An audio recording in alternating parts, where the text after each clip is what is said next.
Si vous n'avez jamais vu de zélotes dans l'évangile, parce que le véritable zélote, ce n'est pas notre frère Serge. Moi, je suis un premier zélote.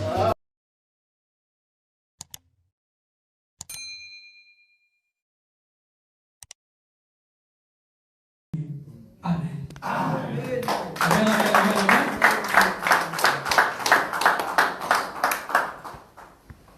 Shalom, peuple de Dieu. Shalom, l'église de Christ. Shalom, le pouce du roi des rois. Est-ce que vous êtes dans la joie? Vous êtes réellement dans la joie? Si nous sommes dans la joie, est-ce qu'on peut acclamer le roi des rois?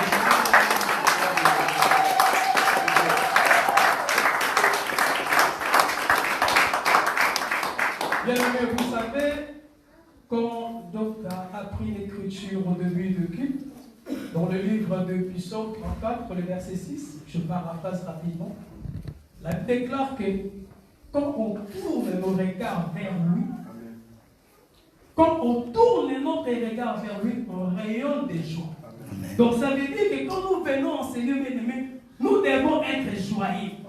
Ce n'est pas pour rien que le Seigneur a permis que tu sois là, bien-aimé. Il y a d'autres personnes qui ont voulu être là, mais qui sont malades aussi. Il y a d'autres personnes qui ont des empêchements.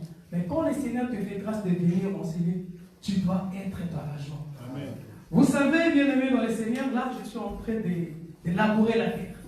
Parce qu'un véritable cultivateur, avant de s'aimer, il doit d'abord labourer. Amen. Un jour, Naomi, elle était dans le pays de Moab. Elle a perdu son mari, qui s'appelle Elimelech. Il va perdre encore ses deux enfants, Machlon et Kiljon. Mais Naomi n'est pas précipitée de retourner à Bethléem. Elle ne s'est pas précipitée de retourner à Bethléem. Naomi était toujours à Moab. Mais le jour où Naomi a attendu que l'Éternel Dieu des armées a visité Bethléem, a visité son peuple, et c'est là que Naomi va prendre la décision de retourner dans Bethléem. Qu'est-ce que je veux dire par là? Quand l'Éternel visite son peuple, l'Éternel ne visite pas son peuple même vite, non. Quand l'Éternel visite son peuple, il ramène du pain. Amen. Or que dans la Bible, il y a un homme qui a dit que je suis le pain de vie. Amen. Et cette personne qui a dit que je suis le pain de vie, il dira aussi que je suis la parole. Donc Naomi savait que quand l'Éternel a visité son peuple, je dois retourner parce qu'il y a le pain de vie. Amen. C'est pour cela, David, bien-aimé, il a dit, je suis dans la joie. Quand on me dit, allons dans la maison de... Amen. Parce que David savait que dans la maison de l'Éternel, il y a 12 pains de proposition. Parce qu'il doit manger. Amen. David a fait, il doit manger les 12 pains de proposition, bien aimé dans le Seigneur. Raison pour laquelle, bien aimé, quand nous nous réunissons en Seigneur, nous ne venons pas comme si on n'avait rien à faire. Non. Nous venons, bien aimé, pour écouter la parole de Dieu. Et quand nous venons, bien aimé dans le Seigneur, il faut savoir une chose, que le Seigneur doit nous parler. Que le Seigneur doit nous édifier, que le Seigneur doit nous encourager. David a dit encore que dans son palais, tout s'écrit gloire. Dans son palais, tout s'écrit gloire. Mais quel palais David parlait? Or que Dieu n'habite pas dans des maisons faites de métaux. Donc quand je te vois, maman Nali, je vois la gloire de Dieu. Voilà. Quand je vois frère Owen, je vois la gloire de Dieu. Alors imaginez-vous, bien-aimés dans le Seigneur. Nous tous, nous sommes des églises. Et quand nous nous réunissons dans un endroit bien-aimé dans le Seigneur, l'atmosphère de cet endroit doit être rayonnée par la présence de Dieu. Amen. Que le Seigneur vous bénisse. Amen.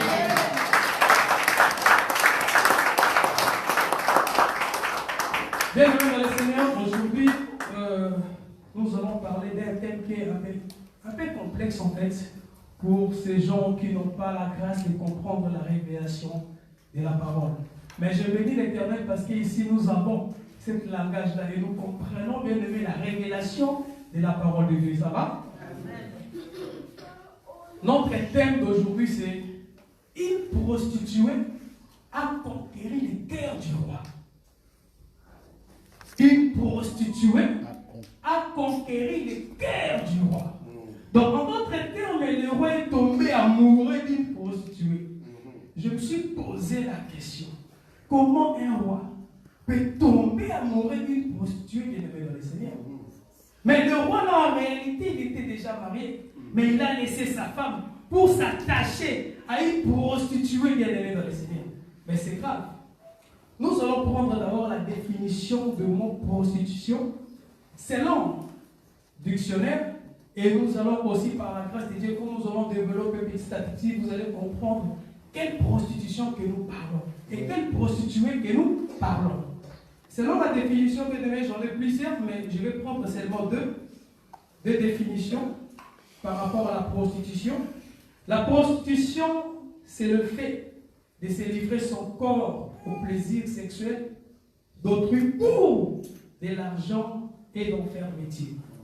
Mais j'ai beaucoup aimé cette définition encore. On nous dit que la prostitution, c'est l'acte par lequel une personne consent habituellement à pratiquer des rapports sexuels avec un nombre indéterminé d'autres personnes en moyennant de quelque chose, en moyennant de rémunération. Voilà. Donc on comprend qu'une prostituée, c'est une personne qui respecte la loi d'équilibre. Donc ça veut dire que quand je te donne, tu dois aussi me donner.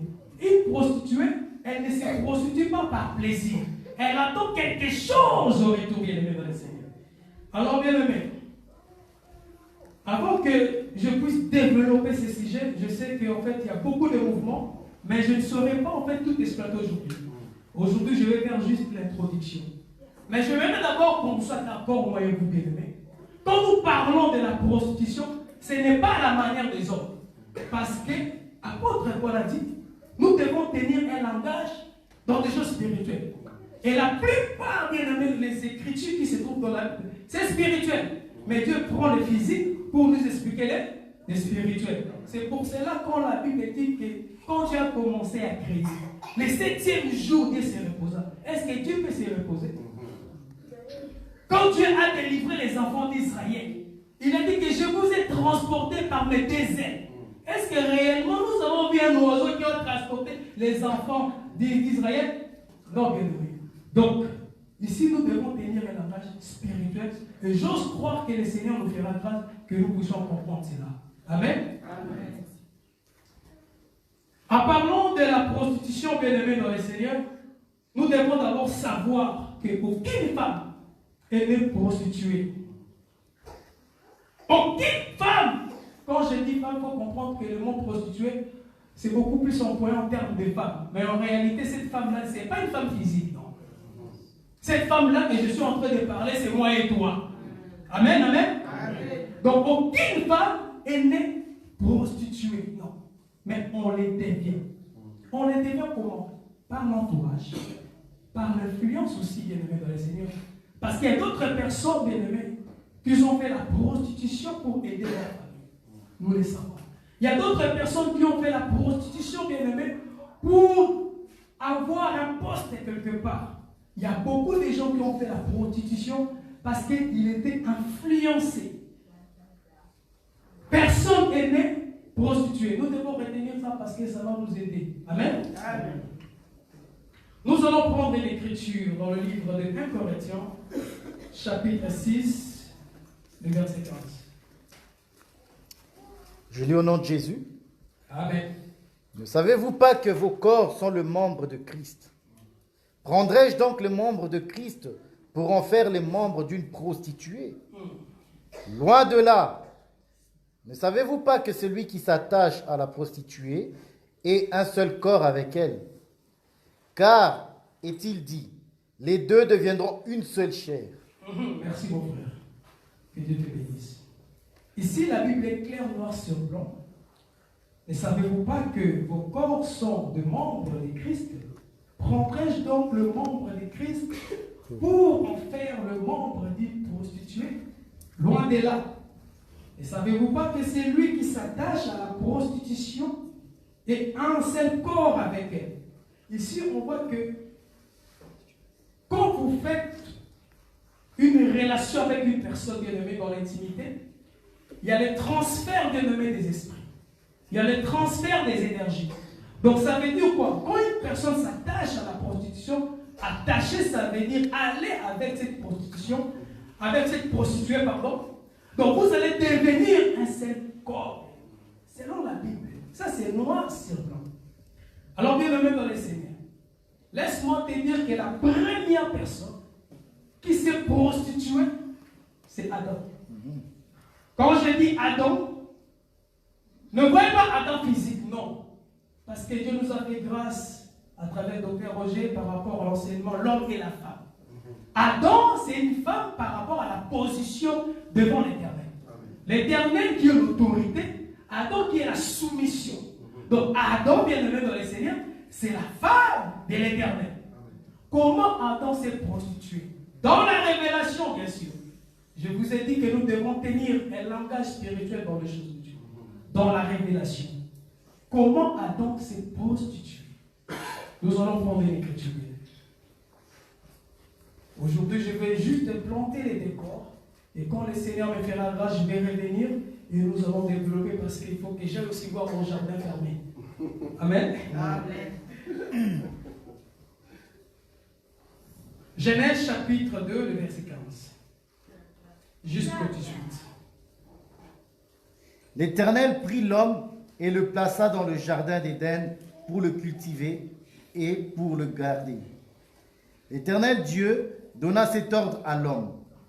Tu pourras manger de tous les arbres du jardin, mais tu ne mangeras pas de l'arbre de la connaissance du bien et du mal, car le jour où tu en mangeras, tu mourras. Merci. Ici, la Bible nous dit que, je prends d'abord le verset 14, non, le verset 15. L'Éternel prit l'homme et le plaça dans les jardins. Donc ça veut dire quand Dieu a créé Adam, Dieu n'a pas créé Adam dans les jardins. Dieu a créé Adam en dehors du jardin. Après avoir créé Adam, il va mettre Adam dans les jardins d'Éden. Pourquoi? Pour cultiver et garder. Or, nous savons que les jardins, c'est le délice de Dieu. Les jardins, c'est la propriété privée de Dieu. C'est pour cela, Dieu va dire à sa femme qui est Adam, prends soin de la maison. En d'autres termes, prends soin de mes enfants. Amen, amen, amen. Amen. Mais la Bible, qu'est-ce que la Bible nous dit? La Bible nous dit qu'elle met dans le livre de Genèse, chapitre 3, le verset 1-6, mon frère Boïka. Le serpent était le plus rusé de tous les animaux des champs que l'Éternel Dieu avait fait. Il dit à la femme, Dieu a-t-il réellement dit, vous ne mangerez pas de tous les arbres du jardin? La femme répondit au serpent, nous mangeons du fruit des arbres du jardin. Mais quant au fruit de l'arbre qui est au milieu du jardin, Dieu a dit, vous n'en mangerez point et vous n'y toucherez point, de peur que vous ne mouriez. Alors le serpent dit à la femme, vous ne mourrez point, mais Dieu sait que le jour où vous en mangerez, vos yeux s'ouvriront et que vous serez comme des dieux, connaissant le bien et le mal. La femme vit que l'arbre était bon à manger et agréable à la vue, et qu'il était précieux pour ouvrir l'intelligence. Elle prit de son fruit et en mangea. Elle en donna aussi à son mari qui était auprès d'elle, et il en mangea. Merci mon frère. Nous tous, nous connaissons cette histoire du serpent. On a tellement entendu cette histoire du serpent. Mais aujourd'hui, le Seigneur nous a vu faire grâce en fait de comprendre. La Bible déclare que le serpent était le plus rusé de tous les animaux des champs. Le serpent qui était rusé de tous les animaux des champs va s'approcher auprès d'Ève. Mais moi, je me suis posé la question. Avant que Dieu puisse créer Ève, pourquoi le serpent n'a pas pris le courage de venir vers l'homme?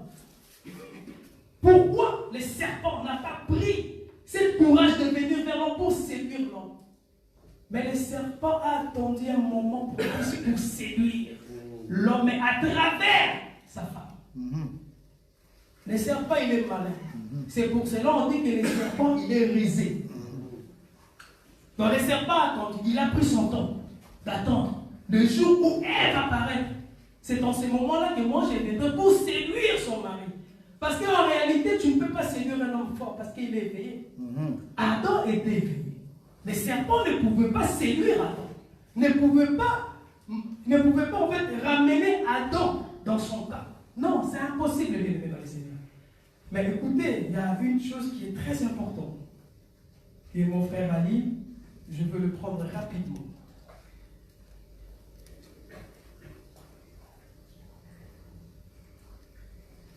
Qu'est-ce que la Bible nous dit?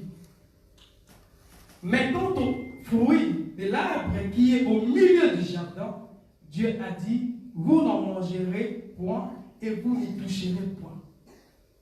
Il y a quelque chose qui ne va pas ici. Donc vous n'en mangerez point et vous n'y toucherez point. Mais si quelqu'un mange, donc ça veut dire qu'il a touché. Comment ça se fait que je puisse manger sans toucher? C'est impossible. Le toucher, là, de dans les Seigneurs, nous allons les développer selon la pensée de l'Éternel. C'est quoi toucher? En réalité, c'est quoi toucher? En fait, en réalité, toucher, c'est quoi? Mon frère Jacques, chapitre 1, le verset 15. Jacques, chapitre 1, verset 15. Puis la convoitise, lorsqu'elle a conçu, enfante le péché. Et le péché étant consommé, produit la mort. Amen. Donc par là, nous comprenons que, bien aimé, quand Dieu a dit, vous n'y toucherez point, en réalité, tu ne peux pas convoiter. C'est pour cela que Jésus-Christ a dit, quiconque regarde une femme pour convoiter, il a déjà quoi? Péché. Il a déjà commis l'adultère dans son cœur. Donc l'Éternel condamne la pensée de l'homme. C'est pour cela que l'Éternel t'a dit à l'homme, vous n'y toucherez pas. Donc n'essaye même pas d'envier ça, de convoiter ça. Parce que quand tu convoites, ça va produire le péché. Et le péché produit quoi? La mort. C'est pour cela, bien-aimé, regarde. Un enfant de Dieu ne peut pas convoiter. C'est impossible. Vous savez, il y avait un bien-aimé que je partageais avec lui. Il m'a dit, je vous suis, je suis donc arrogé. Chez vous, je prends la connaissance. Mais là où je suis, parce qu'il ne priait pas avec nous, là-bas, je prends la puissance. Moi, je dis, ah bon? Tu prends la puissance. Ok. Chez qui? Oh, chez un pasteur. Comment il s'appelle? Il a dit les noms de ces pasteurs-là. Moi, je dis, mais il sort avec son secrétaire, avec sa secrétaire. Comment ça se fait qu'une personne qui ne marche pas correctement, mais tu veux prendre de la puissance auprès de cette personne-là? Un enfant de Dieu ne peut pas convoiter. Parce que la convoitise charnelle, ça nous mène vers le péché. Et quand le péché poursuit, ça donne la mort, bien aimé dans le Seigneur. Et combien des enfants de Dieu, bien aimés, qui convoitent? Il y a d'autres pasteurs, quand il va aller prêcher dans une autre église, il a regardé l'église, les standards de l'assemblée. Il veut aussi avoir le même membre, 1000 membres, 3000 membres, je vais construire. C'est ça que nous voyons, bien aimé, le fil tranché. Parce qu'un enfant de Dieu qui est né de nouveau ne peut pas convoiter, bien aimé, dans le Seigneur. La convoitise n'est pas pour nous. Mais on peut apprécier quelqu'un. On peut apprécier une chose. Mais on ne peut pas convoiter, bien aimé. J'avance tout doucement, bien aimé, dans le Seigneur. Quand nous parlons de convoitise, bien aimé, c'est quoi? La convoitise, c'est le désir extrême sans scrupule pour posséder une chose. Donc quelqu'un qui a un désir extrême, bien aimé dans le Seigneur, c'est ça qui pousse cette personne de convoiter. Et celui qui convoite, la personne qui convoite, selon aussi la pensée biblique, c'est un comportement de péché qui sert souvent s'excuser pour commettre d'autres péchés. Donc en réalité, bien aimé dans le Seigneur, une personne qui convoite, bien aimé, c'est une personne qui pêche tout le temps. Parce que tu convoites. Un enfant de Dieu ne peut pas convoiter. Je vous ai bien dit, bien aimé dans le Seigneur, au début, que aucune femme est née prostituée, mais on les devient. Mais comment on les devient? C'est ça le problème. Comment une personne qui est née, qui est normale, qui n'a jamais fait de conneries, mais cette personne-là va faire des conneries par après. Il va se prostituer par après. Qu'est-ce qu'elle a à dire? Qu'est-ce qu'elle a à dire? Je vous ai dit qu'ici, quand je parle de la prostitution, Ce n'est pas la femme physique. On est d'accord, hein? Ce n'est pas une femme physique. Non. Je vous ai dit que c'est moi et toi, c'est moi et vous, que nous sommes des prostituées. Genèse, nous allons retourner, parce que j'aime trop les jardins. Parce que dans les jardins, il y a tout. Genèse chapitre 3. Genèse chapitre 3, le verset 12, frère Boïka. L'homme répondit, la femme que tu as mise auprès de moi m'a donné de l'arbre et j'en ai mangé. Et l'Éternel Dieu dit à la femme, pourquoi as-tu... L'Éternel dit, je suis dans quel verset 15, hein? 12, ouais. L'homme répond, c'est la femme que tu as mis auprès de moi m'a donné de l'arbre et j'en ai mangé. Donc, en fait, en réalité, ici, Adam veut dire au Seigneur, à l'Éternel, que ce n'est pas de ma faute que j'ai mangé, que l'arbre que tu as défendu. Non, ce n'est pas de ma faute. C'est la femme que tu as mis auprès de moi. C'est elle qui est fautive, mais ce n'est pas moi. Adam veut se justifier devant l'Éternel. Mais pourquoi Adam veut se justifier devant Dieu? Donc, autrefois, bien aimé dans le Seigneur, quand nous étions dans l'éternité, avant de porter ce corps adamique, on ne péchait pas.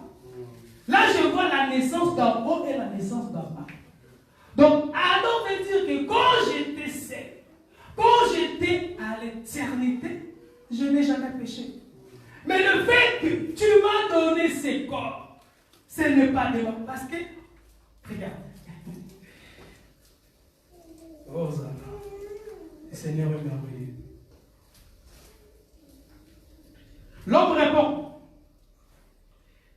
répond, la femme que tu as mise auprès de moi, auprès, donc tout près, donc le corps que tu as donné, qui porte l'esprit que tu m'as donné, auprès de moi, c'est à travers ce corps que j'ai péché. Mais en réalité, je ne suis pas une prostituée. En réalité, je ne peux pas pécher, mais c'est le corps qui fait que nous puissions pécher. Mais écoutez bien, bien-aimés, ce mouvement, nous sommes toujours dans le livre des Genèse. Chapitre 23, bien-aimés.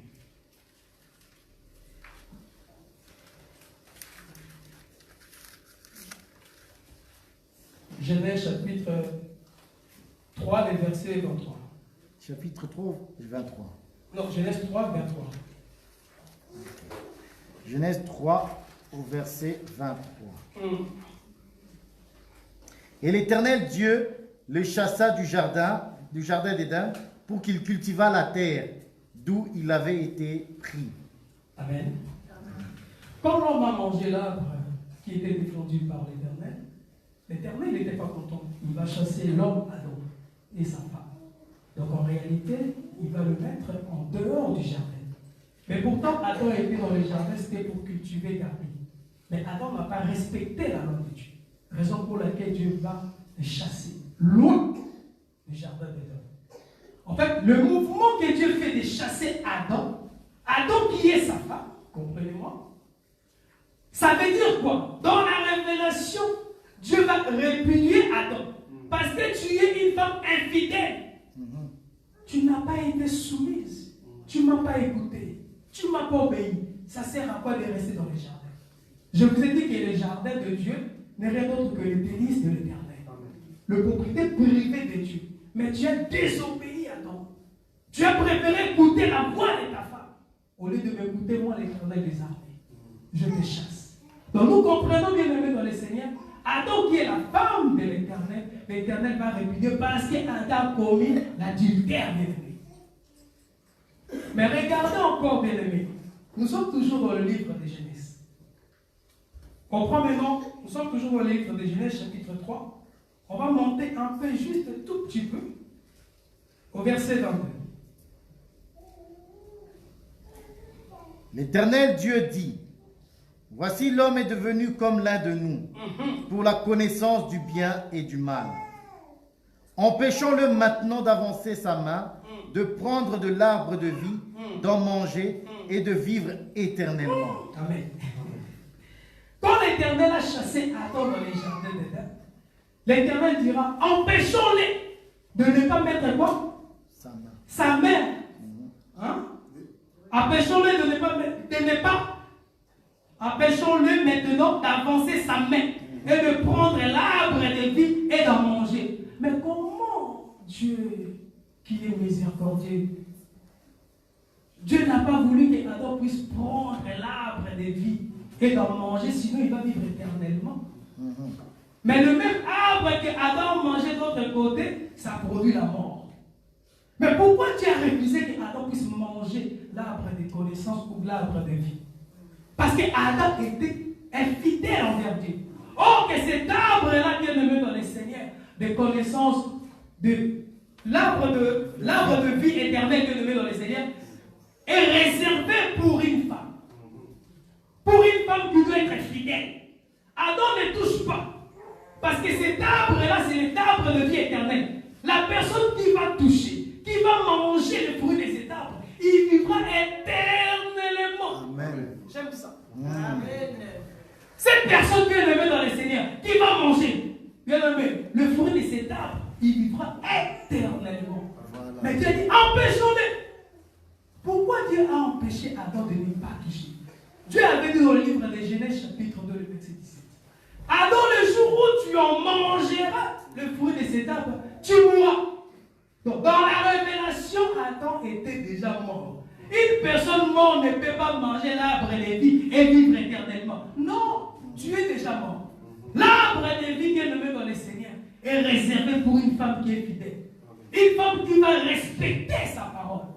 Et nous disons, bien aimé dans le Seigneur, nous allons vivre éternellement. Parce que nous sommes des femmes fidèles auprès de notre mari. Mais c'est une condition. Mais nous devons l'obéir. C'est pour cela, bien aimé, qu'on lapidait Étienne. J'aime bien Étienne. Notre frère de l'ensemble, il se repose en ce moment. J'aime bien Étienne, bien aimé dans le Seigneur. Quand on les lapidait, bien aimé, Étienne criait encore fort. Il voyait la gloire de Dieu. Une femme fidèle. Il a dit que je ne peux pas trahir mon mari, même si je traverse ce moment de tribulation. Parce qu'il nous faut beaucoup de tribulation pour rentrer dans le royaume des cieux. Amen. Étienne n'a jamais renié l'éternel Dieu des armées. Étienne n'a jamais renié Jésus-Christ de Nazareth. Mais ce que j'ai beaucoup aimé, la Bible n'a pas dit qu'Étienne était mort. La Bible dit il s'endormit. En réalité, bien aimé dans le Seigneur, un enfant de Dieu ne peut pas mourir. Amen. Si aujourd'hui, bien aimé dans le Seigneur, nous ne souhaitons pas que tu puisses partir. Tu es un enfant de Dieu. Tu respectais la parole de Dieu. Bien aimé, tu vivras éternellement. Voilà. Si nous sommes là, bien aimés, c'est pour une seule raison. Nous devons vivre éternellement. Amen. Nous ne mourrons pas. Raison pour laquelle les jugements ont commencé à la maison. Excuse-moi encore de plus, que Dieu puisse nous fouetter, puisse nous transformer, afin que nous soyons des femmes fidèles envers lui. Amen. Pour manger l'arbre. L'arbre de vie éternelle, bien aimé. Amen. Amen. Oh là là, que le Seigneur nous fasse grâce. Amen. Donc, tu as dit que quand on prêche, nous devons se laisser un temps pour un moment de communion fraternelle, c'est important. Donc, c'est pour cela que je regarde l'air. Parce qu'il y a beaucoup à dire, bien aimé. Quand les enfants d'Israël sont sortis de l'Égypte, quand l'Éternel Dieu des armées va délivrer les enfants d'Israël, je vous ai dit que Adam, c'est l'image de la femme, du Christ ou de l'Éternel. Adam qui représente aussi Israël. Amen, amen. Amen. Alors, je viens tout doucement parce que je ne suis pas pressé. Nous ne sommes pas dans le temps du matin où on mangeait la nuit à la hâte. Non. Nous sommes le temps du soir. Quand nous mangeons la nuit, nous devons être tranquilles, posés, à la table, pas de stress. Donc je vais aller très doucement. Après, ouais, nous allons aller doucement. Amen. Et je suis très content de voir aussi Papa Michael. Que le Seigneur vous bénisse. Bien aimé dans le Seigneur, quand Dieu va délivrer les enfants d'Israël,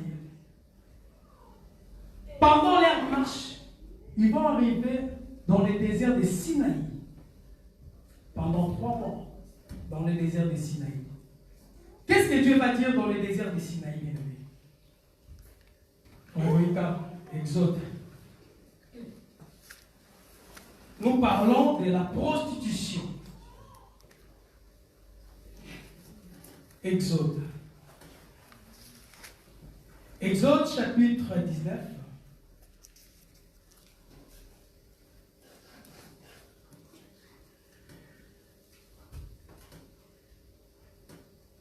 Versets 4 et 6. Pour garder le temps parce qu'on ne peut pas lire quand même au début. Vous avez vu ce que j'ai fait à l'Égypte et comment je vous ai porté sur des ailes d'aigle et amené vers moi. Maintenant, si vous écoutez ma voix et si vous gardez mon alliance, vous m'appartiendrez entre tous les peuples, car toute la terre est à moi. Vous serez pour moi un royaume de sacrificateurs et une nation sainte. Voilà les paroles que tu diras aux enfants d'Israël. Ok, prenez rapidement le verset 20, chapitre 20, pardon, le verset 1er, jusqu'à 5. Alors Dieu prononça toutes ces paroles en disant, je suis l'Éternel, ton Dieu, qui t'ai fait sortir du pays d'Égypte, de la maison de servitude. Tu n'auras pas d'autre Dieu devant ma face. Tu ne te feras point d'image taillée, ni de représentation quelconque des choses qui sont en haut dans les cieux, qui sont en bas sur la terre, et qui sont dans les eaux plus bas que la terre. Tu ne te prosterneras point devant elles, et tu ne les serviras point. Car moi, l'Éternel, ton Dieu, je suis un Dieu jaloux, qui punit l'iniquité des pères sur les enfants, jusqu'à la 3e et à la 4e génération de ceux qui me haïssent. Que Dieu te bénisse, mon frère. Bien-aimés dans le Seigneur, quand les enfants d'Israël sont sortis de l'Égypte, ils vont arriver dans le désert de Sinaï. Dieu va donner la loi au peuple d'Israël. Il va faire une alliance avec le peuple d'Israël. Et quand nous parlons de l'alliance, nous parlons aussi du mariage. Parce que le mariage aussi, quand on se marie, c'est une alliance. Amen. Amen. Dieu va dire aux enfants d'Israël que vous ne pouvez pas tailler des statues pour l'adorer. Vous ne pouvez pas adorer un autre Dieu si ce n'est que l'Éternel Dieu des armées qui vous a délivré. Bien aimé dans le Seigneur, mais nous allons remarquer aussi que dans le livre de Genèse chapitre 32, on ne lit pas rapidement, on ne va pas lire, que quand Moïse va monter dans la montagne de Sinaï pour parler avec Dieu, de prendre les 2 tablettes afin de ramener, les enfants d'Israël se sont prostitués, bien aimés. Pourquoi les enfants d'Israël se sont prostitués? En adorant un autre Dieu. Et pourtant le Seigneur avait prévu les enfants d'Israël que vous êtes mon peuple si vous observez mes ordonnances, si vous respectez ma loi, vous m'appartiendrez. Vous serez un royaume de sacrificateurs. Et aujourd'hui aussi, nous sommes un royaume de sacrificateurs. Mais les enfants d'Israël n'ont pas respecté cela. Ils ont adoré le veau d'or. Le premier prostitution envers les enfants d'Israël, bien-aimés, ils n'ont pas écouté. Mais regarde. Mais pourquoi les enfants d'Israël, ils ont adoré le veau d'or? Parce qu'il y avait un peuple que nous appelons un peuple ramassis. Le peuple ramassis ici, je le prends comme les serpents qui auprès de nous. Dans les jardins d'Éden, il y avait les serpents qui étaient risés. Donc le peuple ramassis n'est rien d'autre que les serpents qui vont inciter les enfants d'Israël de faire le veau d'or. C'est pour cela qu'il déclare que l'homme qui ne marche pas selon les conseils de méchants et qui ne s'assied pas compagnon de mon cœur, mais qui trouve son plaisir dans la loi de l'Éternel. Parce que la loi de l'Éternel restaure notre âme. Amen. Nous devons faire attention, bien-aimés. Nous sommes des enfants de Dieu. Nous devons faire attention qui nous pouvons côtoyer, bien-aimés. Un enfant de Dieu, vous allez l'excuser, mais ne côtoie pas tout le monde. Tu peux parler avec tout le monde, mais côtoyer non, bien-aimés.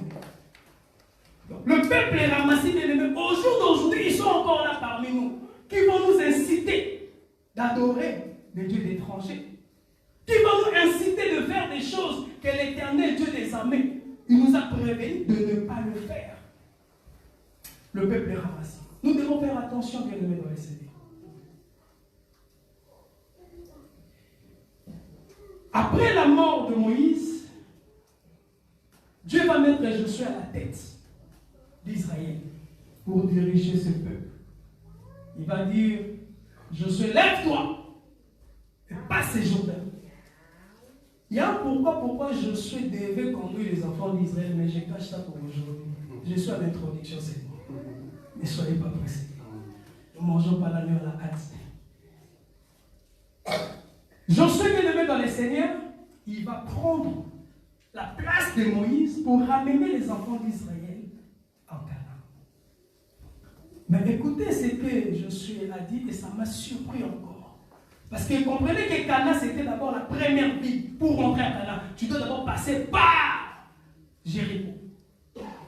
Donc pour rentrer à Canaan, tu dois d'abord passer par Jéricho. Mais quand Moïse avait envoyé les 12 espions, est-ce que les 12 espions, ils sont rentrés aussi à Jéricho? Point d'interrogation. Mais noir sur blanc dans la Bible, il n'y a pas. Mais par la folie de cet évangile, j'ai dit que non. Mais noir sur blanc, j'ai bien dit. Ne me tenez pas rigueur. Josué chapitre 6. Oh là là. Les temps passent vite.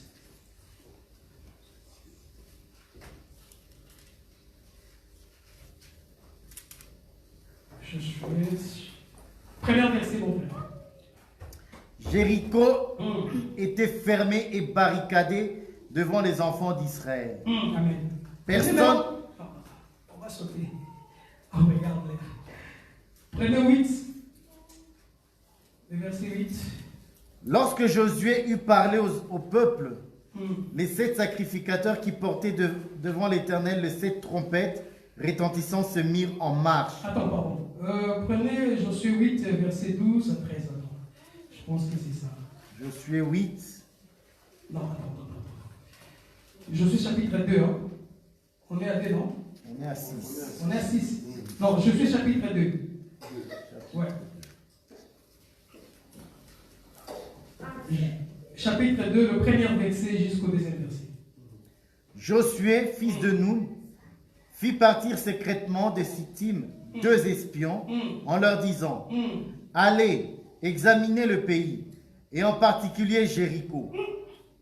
Ils partirent et ils arrivèrent dans la maison d'une prostituée qui se nommait Rahab, et ils s'y couchèrent. On dit au roi de Jéricho, voici les hommes d'entre les enfants d'Israël sont arrivés ici, cette nuit, pour explorer le pays. Amen. Prenez 8. 8. Toujours là, 8. Avant que les espions se couchassent, Rahab monta vers eux sur le toit et leur dit, l'Éternel, je le sais, vous a donné ce pays. Ah, non, qui est en train de parler là? C'est Rahab. Rahab. C'est une prostituée. Hein? Amen. Donc, une prostituée connaissait déjà que la grâce que les enfants d'Israël avaient. En tout cas. L'Éternel, je le sais, vous a donné ce pays. La terreur que vous inspirez nous a saisis et tous les habitants du pays tremblent devant vous. Prends 17. On va garder le temps. Prends 17. Ces hommes lui dirent, voici de quelle manière nous serons quittes du serment que tu nous as fait faire. À notre entrée dans le pays, attache ce cordon de fil cramoisi à la fenêtre par laquelle tu nous as fait descendre et recueillir auprès de toi, dans la maison de ton père, ta mère, tes frères et toute la famille de ton père. Si quelqu'un d'eux sort de la porte de ta maison pour aller dehors, son sang retombera sur sa tête et nous en serons innocents. Amen. Mais si on met la main sur l'un quelconque de ceux qui seront avec toi dans la maison, son sang retombera sur notre tête.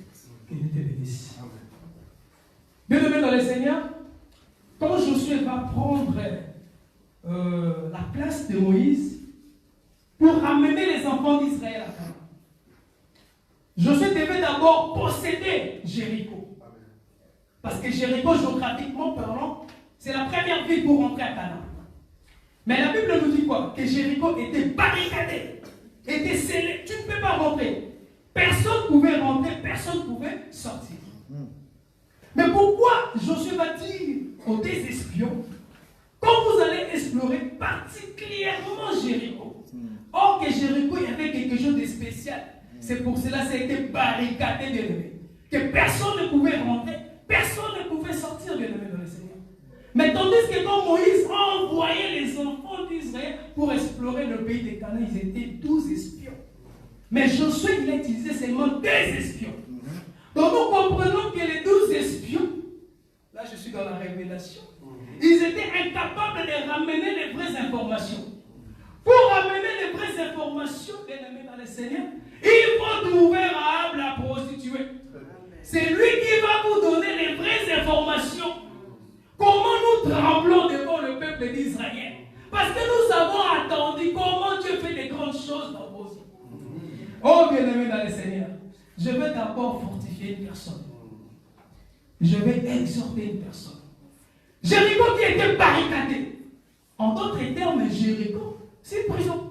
Parce que personne ne pouvait rentrer, personne ne pouvait sortir. Amen. Mais il fallait que les 2 espions puissent rentrer. Donc, en d'autres termes, les 2 espions bien-aimés dans le Seigneur, ce sont des hommes forts. Amen. Parce que tu ne peux pas rentrer comme ça, tu n'es pas fort. Parce que le roi de Jéricho est là, il va te craindre. Mais il faut être plus fort que lui pour rentrer dans Jéricho. Les 2 espions. Or, les 2 espions ici, bien-aimés dans le Seigneur, quand j'ai dit que les 12 espions que Moïse a envoyés, qui n'ont pas ramené des informations exactes, c'était la loi. Amen. Parce que la loi n'a pas ramené la vérité exacte. C'est pour cela que Christ a dit aux enfants d'Israël que moi je vous dis la vérité, que votre père Abraham ne vous a pas dit. Donc en réalité, les 2 espions-là, c'est qui? Or, nous sommes fondés ou nous sommes édifiés, Ephésiens 2 chapitre 20, nous sommes édifiés sur le fondement des apôtres et des prophètes, Jésus-Christ en pierre angulaire.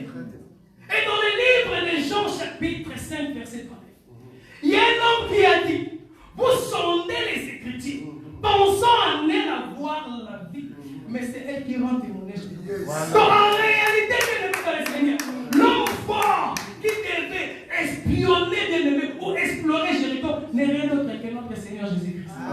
C'est lui l'homme fort qui devait, bien-aimé dans le Seigneur, rentrer dans Jéricho, parce qu'il y a une prostituée. Il doit rencontrer cette prostituée.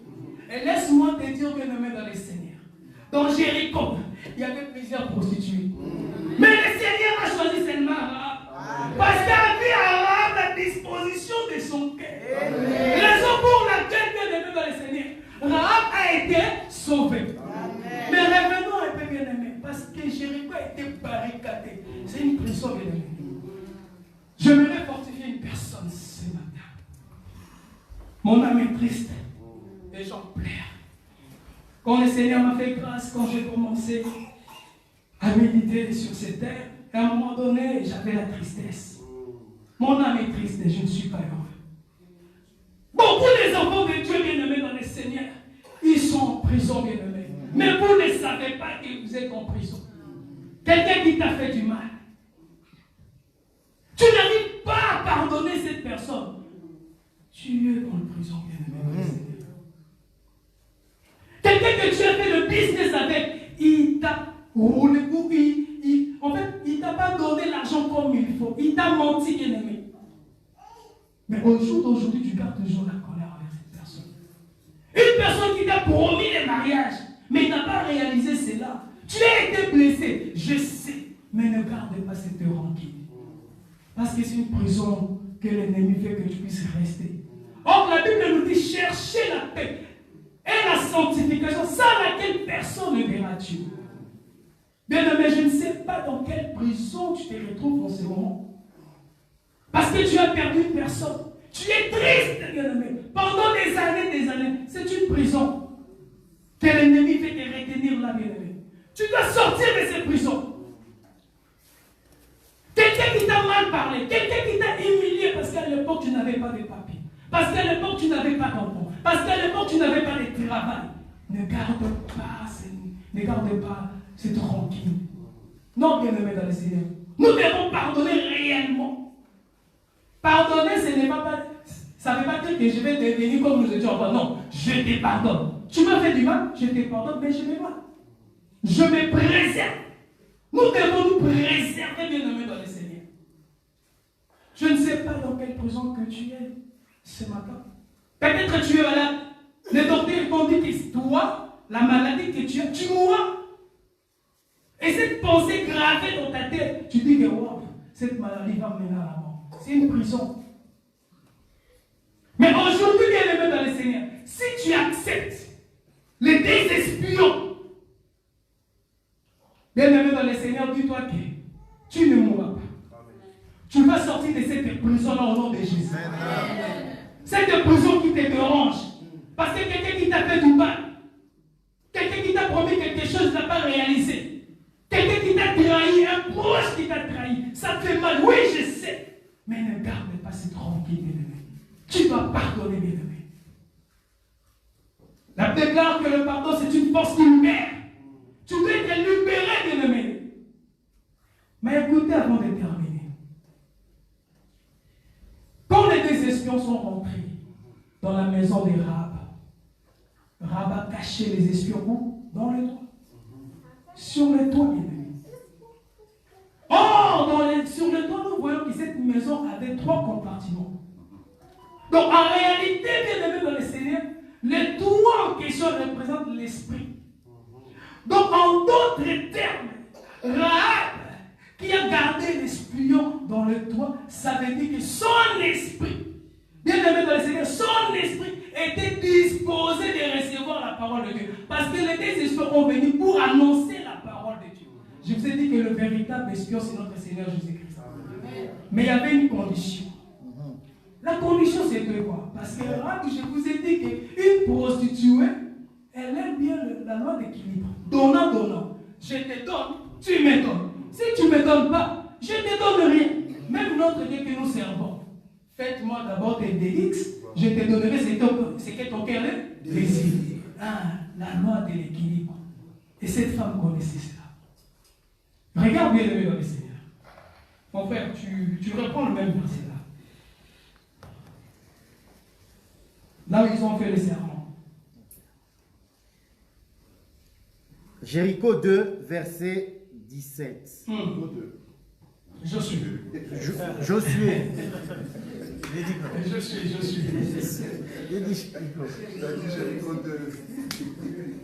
Josué 2, excusez-moi. Josué 2, verset 17.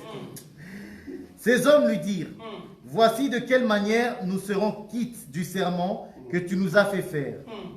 En notre entrée dans le pays, attache ce cordon de fil cramoisi à la fenêtre par laquelle tu nous as fait descendre et recueillis auprès de toi dans la maison de ton père, ta mère, tes frères et toute ta famille, de toute la famille de ton père.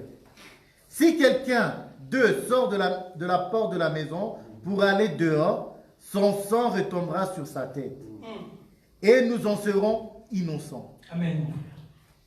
Ici, nous voyons en fait que les deux espions vont faire un serment auprès de notre sœur, parce que Rahab aussi c'est notre sœur. Amen. Parce qu'aujourd'hui, elle est plus prostituée. Voilà. Amen. Hein? Amen. C'est notre sœur. Nous l'accueillons aussi. Voilà. Les deux espions ont dit que quand nous allons venir posséder Jéricho, pour que nous puissions quitter ce serment, premièrement d'abord, tu dois mettre les fils de cramoisi à la fenêtre. Quand nous allons rentrer, et nous allons voir, il y a un fil de cramoisi. Mais je vous dis encore que tout le monde qui sera chez toi à la maison ne doit pas sortir dehors. C'est strictement interdit de sortir. Tu dois être dedans. De la même manière que les enfants d'Israël, ils sont échappés de la mort. Parce qu'ils ont mis le sang sur leur linteau. On les fait cramoisi de rien d'autre que le sang de notre Seigneur Jésus. Voilà. Parce que dans les tabernacles, quand Dieu crée les tabernacles, dans les petits tapis, il y a aussi les fils de cramoisi. Cramoisi qui veut dire un rouge vif. Un rouge foncé, pardon. Oh, bien aimé dans les Seigneurs. maison de Rahab, bien-aimé, ne représente que l'église. C'est pour cela que Jésus a dit à Pierre, sur cette pierre, je bâtirai mon église et les séjours des morts ne pourront pas rentrer, bien-aimé. Donc nous comprenons, bien-aimé, la maison de Rahab, c'est l'église. Et toi, tu es une église. Mais pour que, bien-aimé dans le Seigneur, le désespoir respecte leurs serments, tu dois rester dans cette maison. Amen. Là où il y a le sang. En d'autres termes, tu dois rester, bien-aimé, fidèle dans la parole de Dieu. Voilà. Ne sois pas comme Adam qui a mangé l'arbre de connaissance du bien et du mal. Il n'a pas respecté. Mais la Bible nous dit, bien-aimé, que Rahab, la prostituée, avait respecté. Voilà. En d'autres termes, Rahab qui respecte, c'est Rahab l'église que nous respectons la parole de Dieu. Bien-aimé dans le Seigneur, nous allons nous lever, nous allons prier. Voilà. Parce que je vous ai dit que c'est l'introduction aujourd'hui. Nous allons prier. Tu vas dire au Seigneur, Seigneur, je sais que je traverse ces mondes difficiles. Je suis dans Jéricho. Il faut comprendre la déclare que Dieu a donné l'autorité au malin pour le moment. C'est lui qui règne pour l'instant. Mais notre royaume viendra. Tu vas dire au Seigneur, Seigneur, préserve-moi de cette prison, de la rancune, des soucis, de maladies. Préserve-moi. Et je m'aimerais demeurer auprès de toi. Et que le sang précieux de l'agneau qui nous a rachetés puisse demeurer éternellement. Quand nous parlons des sang, nous parlons de la parole. Le véritable sang, c'est la parole de Dieu. Tu vas prier. Tu vas dire, Seigneur, fortifie-moi. Fortifie-moi que je puisse garder ta parole. Parce que ta parole qui nous prépare pour rentrer à la maison. Parce qu'en dehors de ta parole, il n'y a pas la vie. Mais dans ta parole, nous avons la vie et la vie éternelle. Raison pour laquelle, bien-aimé, l'arbre de vie était réservé à une femme qui doit être fidèle dans la parole de Dieu. Prions dans le nom puissant, glorieux de notre Seigneur Jésus-Christ. Éternel Dieu des